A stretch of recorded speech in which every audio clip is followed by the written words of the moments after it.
Samantalang ang Samoro Government hanggang nagpadala ng tulong sa Sarangani at tapos itong maapektuhan ng magnitude 7.8 na lindol.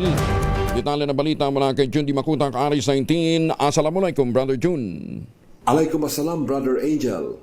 Labis ang pasasalamat ni Sarangani Governor Rogelio Pacquiao sa mga concerned leaders, individuals at iba't ibang concerned organizations na nagpaabot na agarang tulong para sa mamamayan ng probinsya ng Sarangani na matinding sinalanta ng lindol. Isa sa mga dumating sa tanggapan ni Governor Roel Pacquiao ay ang tulong mula sa Bangsamoro Government na kinapapalooban ng 5,000 food packs na pinangasiwaan naman ni na MILG Barm Minister Jordan S. Bayam at Ready Barm Director Muhammad Farzi Abutazil kasama ang pakikipagtulungan ng iba pang ministries ng rehiyon.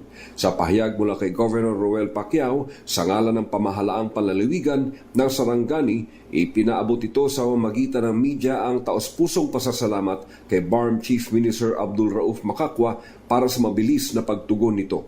Malaking kagaanan umano ito para sa provincial government at sa mamamayang malubhang naapektuhan ng kalamidad.